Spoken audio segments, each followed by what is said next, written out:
அனைவருக்கும் வணக்கம். சுப மாரிமுத்து திருப்பூர்லேருந்து இந்த பதிவு உங்களுக்காக. இன்றைக்கு அனுச நட்சத்திரத்தை பற்றி பார்க்க போகிறோம். இந்த அனுச நட்சத்திரத்தினுடைய சூட்சமத்தை இன்னைக்கு உங்களுக்கு நான் சொல்ல போகிறேன். இந்த அனுச நட்சத்திரத்தில் ஒருத்தர் பிறந்தாங்கன்னா வாழ்க்கையில் அனுசம் என்பது பனைமரம். இந்த அனுசம்னா அவங்களோட வாழ்க்கையில் எத்தனையோ கஷ்டத்தை எல்லாம் அனுபவிச்சு வாழ்க்கையில் ரொம்ப கஷ்டப்பட்டு முன்னுக்கு வந்தவங்க. எந்த ஒரு காரியத்தை எடுத்தாலும் அவங்களோட வாழ்க்கையில் எல்லாமே ஐடியா பண்ணித்தான் செய்வாங்க. எந்த காரியத்துக்கு போனாலும் அப்பாவுக்கு அம்மாவுக்கு விட்டுத்தராத ஒரே நட்சத்திரம் அனுச நட்சத்திரமே. இந்த அனுச நட்சத்திரத்தில் ஒருத்தர் பிறந்துட்டாங்கன்னா அவங்களுடைய அப்பாவுக்கு கட்டுப்பட்டு தான் நடப்பாங்க, அவங்க அம்மாவுக்கு கட்டுப்பட்டு தான் நடப்பாங்க. அப்பா சொத்துல தான் அவர் வாழ்வார். கடைசி காலத்தில் அப்பா சொத்தை கடைசி வரைக்கும் காப்பாற்றக்கூடிய ஒரே நட்சத்திரம் அனுச நட்சத்திரமே. அவங்க வாழ்க்கையில் வறுமையில் படிச்சிருப்பாங்க. அவங்களுக்கு 40 வயசுக்கு மேலே தான் அவங்களுடைய வாழ்க்கை முன்னேற்றமே வரும். அப்போ அவங்களுடைய வாழ்க்கையில் எந்த ஒரு காரியத்தை எடுத்தாலும் எந்த ஒரு காரியங்கள் செய்தாலும் ஒரு சிறப்பான முறையில் அவங்க செய்வாங்க. ஒரு பொறுமையாக இருந்து தான் எந்த காரியத்தையும் செய்வாங்க. எதெல்லாம் நிலையாக இருக்குதோ அதை மட்டும் தான் அவங்க செய்வாங்க. உங்களுக்கு ஒன்று தெரியுமா, அவங்க நிலையான பொருளை உடைக்கிறக்க அவங்களுக்கு மனசு வராது. நிலையான பொருளை அவ்வளோ சீக்கிரம் வேஸ்டேஜ் பண்ண மாட்டாங்க. முடிஞ்ச அளவுக்கு காப்பாற்றி வைக்கக்கூடியது எந்த பொருளாக இருந்தாலும் காப்பாற்றி வைக்கக்கூடிய ஒரே நட்சத்திரம் அனுச நட்சத்திரமே. இந்த அனுச நட்சத்திரக்காருடைய நம்ம அப்பாவுடைய சம்பாரித்த சொத்துக்கு மேலே நாம் சம்பாரித்து நல்லா இருக்கும்னு நினைக்கிற ஒரே நட்சத்திரம் அனுசம். உங்களுக்கு ஒன்று தெரியுமா, அனுசம்னா தாலி. தாலியை காப்பாற்றக்கூடிய ஒரே நட்சத்திரம் அனுசமே.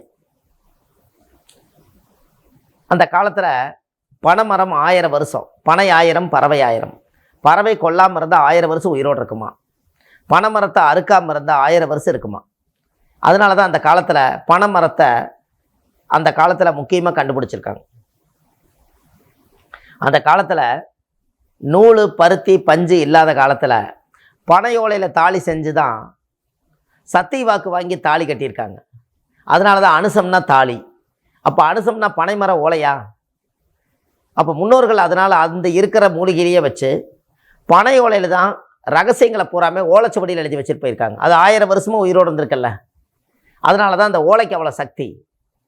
ஒருத்தருக்கு ஏடு கட்டணுன்னா கூட அந்த காலத்தில் எந்திரம் தயார் பண்ணாத காலத்தில் ஓலையில் எழுதி மஞ்சளை தொடச்சி நூலில் கட்டி விட்டாங்கன்னா அந்த மந்திரம் நெஞ்சில் நிற்க வரைக்கும் அவங்களுக்கு ஃபஸ்ட் கிளாஸாக வேலை செய்யும். இதெல்லாம் அந்த காலத்தில் செஞ்சுருக்காங்களே இல்லையா. அப்போ இந்த அனுச நட்சத்திரக்காருடைய வாழ்க்கை எவ்வளோ பிரகாசமான வாழ்க்கைன்னு பாரு. அவங்களுக்கு மட்டும் ஆயில் கொஞ்சம் கெட்டி. எல்லா நட்சத்திரத்தை விட அனுச நட்சத்திரத்துக்கு மட்டும் ஆயில் ரொம்ப கெட்டி.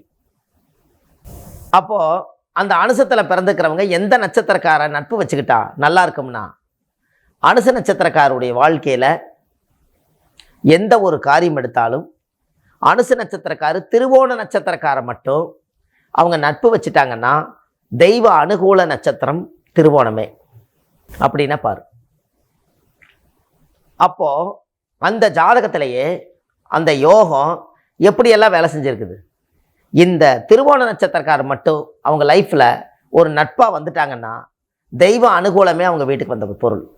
அப்போ இந்த ஜாதகத்தில் அப்போ இனிமேல் திருவோண நட்சத்திரக்கார் அனுச நட்சத்திரக்கார் நட்பு வச்சு ஒரு காரியத்துக்கு போயிட்டு வந்தாங்கன்னா அந்த காரியம் சக்ஸஸ் ஆகும். ஒரு பக்கம் பணமாக போகணும், நீங்கள் திருவோண நட்சத்திரக்காரை கூட்டிகிட்டு போங்க, அந்த பணம் கிடச்சிடும். ஒரு பக்கம் வீடு விலை பேச போகணும், திருவோண நட்சத்திரக்காரை கூட்டிகிட்டு போங்க, அனுச நட்சத்திரக்காரு, அந்த காரியம் நடந்துடும். ஒரு பக்கம் கடன் கேட்க போகிறீங்க, இவரை கூட்டிகிட்டு போங்க, கடன் கொடுத்துருவாங்க. எல்லாத்துக்குமே இந்த தெய்வம் கூடவே இருக்குது. உங்களுக்கு ஒன்று தெரியுமா, அந்த காலத்தில் இந்த அனுச நட்சத்திரக்கார் ஆயிலை காப்பாற்றக்கூடிய ஒரே நட்சத்திரம் அனுசமே. ஒரு விபத்து நடந்துருச்சுன்னா அனுச நட்சத்திரக்கார் போய் பார்த்தாருன்னா அந்த விபத்து குணமாயிரும். ஏன்னா காலச்சக்கரத்துக்கு அது 8ஆம் இடம். 8ஆம் இடம் என்பது விபத்து.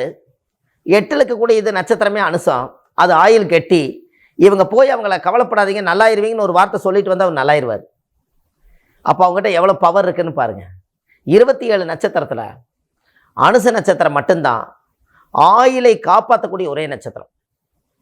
உங்களுக்கு ஒன்று தெரியுமா? கடற்கரையில எல்லாம் பார்த்தீங்கன்னா பனைமரம் நிறைய இருக்கும். அது ஏன் மணலில் போய் பனைமரம் அவ்வளவு இருக்குது நம்ம நினைப்போம்.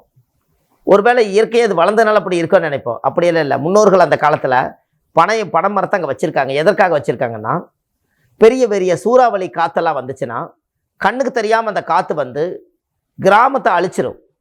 அப்போது இந்த பனைமரத்தை வந்து பனைமரத்தை வந்து ஈக்கியாக இருக்கும். அந்த பனை ஓலையில் ஈக்கியாக இருக்கும், ஊசியாக இருக்கும். இந்த பெரிய காற்று வந்து அந்த பனைமரத்தை மேலே பட்டுச்சுன்னா அந்த கண்ணுக்கு தெரியாத காற்று அந்த பனைமரத்து மேலே தடுத்து அந்த காற்றெல்லாம் உடஞ்சி அங்கே பனைமரத்துக்கிட்டே நின்று இங்கே கிராமத்தில் இருக்கிற மனிதர்கள் எல்லாம் தப்பிச்சிருவாங்க. அதனால தான் அனுசத்துக்கு ஆயில் கட்டின்னு வச்சாங்க. அது பாருங்க, தன்னைய உருக்கி மற்றவங்களுக்கு வெளிச்சம் கொடுத்தது போல் அது தாங்கிட்டு மற்றவங்களோட உயிரை அது காப்பாற்றுது. அதனால தான் அனுச விபத்துலேருந்து போய் விபத்துக்கு பக்கத்தில் போய் நின்னா விபத்து வரவே வராது. இதெல்லாம் முன்னோர்கள் அந்த காலத்தில் எப்படியெல்லாம் சொல்லி வச்சுக்கிறாங்கன்னு பாருங்கள். ஏன் திருவோண நட்சத்திரத்தை எடுக்கிறீங்க? தெய்வ அனுகூல நட்சத்திரம் அந்த அனுசத்துக்கு. அதனால தெய்வ அனுகூலம் அந்த நட்சத்திரத்துக்கு இருக்கிறனால கண்டிப்பாக அந்த நட்சத்திரக்காரர் எந்த காரியத்தை கூட்டி போனாலும் நடக்கும். இன்னும் சொல்லப்போனால் உங்களுக்கு ஒரு முக்கியமான விஷயத்தை சொல்கிறேன். கல்யாண பத்திரிகை எழுதுகிறவங்க அனுச நட்சத்திரக்காருக்கு திருமணம் பண்ணும்போது கல்யாண பத்திரிக்கை திருவோண நட்சத்திரக்காரு விநாயகர் சொல்லி போட்டு பத்திரிக்கை எழுதுனாங்கன்னா அந்த அனுச நட்சத்திரக்காரர்களுக்கு தெய்வ அனுகூல நட்சத்திரம் சரியாக 1000 காலத்து பயிர்னு சொன்னீங்க இல்லையா? இது எல்லாம் அதனுடைய வந்துடும். 100 வருஷம் குறையில்லாமல் 50% வாழுவாங்க. இந்த நட்சத்திரக்கு இந்த நட்சத்திரம் பூர்வ ஜென்ம நட்சத்திரம். அந்த காலத்தில் இது எல்லாம் அந்த காலத்தில் வந்து எப்படியெல்லாம் அதை கண்டுபிடிச்சி வச்சுக்கிறாங்க. இந்த ரகசியத்தை வெளியில் சொல்லலை. இன்றைக்கி உங்களுக்கு சொல்ல வேண்டிய பதிவு இந்த பதிவு. அப்போ எப்படியெல்லாம் இந்த நட்சத்திரத்தினுடைய குணாதிசைகள் எல்லாம் கண்டுபிடிச்சிருப்பாங்க. அந்த காலத்தில் முன்னோர்களை எப்படியெல்லாம் அதை உருவாக்கியிருப்பாங்க. அதனால் இந்த அனுச நட்சத்திரக்காரு திருவோண நட்சத்திரக்கார நட்பு வச்சுக்கிட்டு, அனுசம் என்பது பனைமரம் நம்ம சொல்லிட்டோம். இனிமேல் அவர் பனை நொங்கு சாப்பிடுவாரா? அதே பனை ஓலை வீட்டில் கொண்டு வைப்பாரா? பனை ஓலையில் ஒரு விசிறி செய்வார். அதே போல் பனைமரத்தில் ஒரு சட்டம் செஞ்சு வைப்பாங்க. பனைமர கருக்கில் ஒரு நார் செஞ்சு வைப்பாங்க. எல்லாமே யூஸ் ஆகுது. அப்போ அந்த காலத்தில் முன்னோர்கள் வந்து இந்த பனைமரத்தை ஒரு கல்யாண வீட்டில் கொண்டு வந்தும் கூட ஒரு பனை நொங்க கொண்டது முன்னாடி கட்டி 2 வாழைக்கணை கொண்டது நிறுத்துறதே எதுக்குன்னா, பனைமரத்துக்கு 1000 வருஷம், இந்த பந்தலில் இருக்கிறதும் 1000 வருஷம், இந்த கல்யாணம் 1000 காலத்து பயிராக இருக்கணுங்கிறதுக்காகத்தான் அந்த பனை நொங்க முன்னாடி வரவேற்பில் கட்டுறாங்க. அந்த காலத்தில் ஏன் நொங்க கொண்டது கட்டுறாங்க? அந்த நொங்கு வந்து 1000 வருஷம் உயிரோடு இருக்கக்கூடிய பனை மரத்துலேருந்து வந்ததுனால அதுக்கு வயசு ஜாஸ்தி. அதனால் இந்த கல்யாணத்துக்கு வயசு நீண்ட காலம் நல்லா இருக்கணுங்கிறதுக்காக 100 வருஷம் நல்லா இருக்கணும்னு சொல்கிறதுக்காக 1000 வருஷம் மரத்துலேருந்து மூலிகை கொண்டது கட்டுறாங்க. சின்ன சின்ன விஷயந்தான். ஆனால் அந்த காலத்தில் முன்னோர்கள் அதை ரசித்து ருசித்து அதை உணர்ந்து அதை வாழ்ந்திருக்காங்க. இன்றைக்கி அதில் ஒரு சில விஷயங்கள் நம்ம கிடைக்கிறதுனால அதை எடுத்து உங்களுக்கு அழகாக புகுத்துறேன்.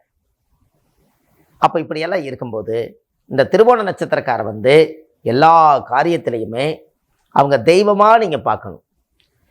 அந்த இடத்துல தாய் தந்தையாக நீங்கள் பார்க்கணும். தப்பாக பார்க்கக்கூடாது. இப்படி பார்க்காம இருந்தால் கண்டிப்பாக அனுச நட்சத்திரக்காரு போகிற காரியம் அனைத்துக்கும் ஜெயமடை.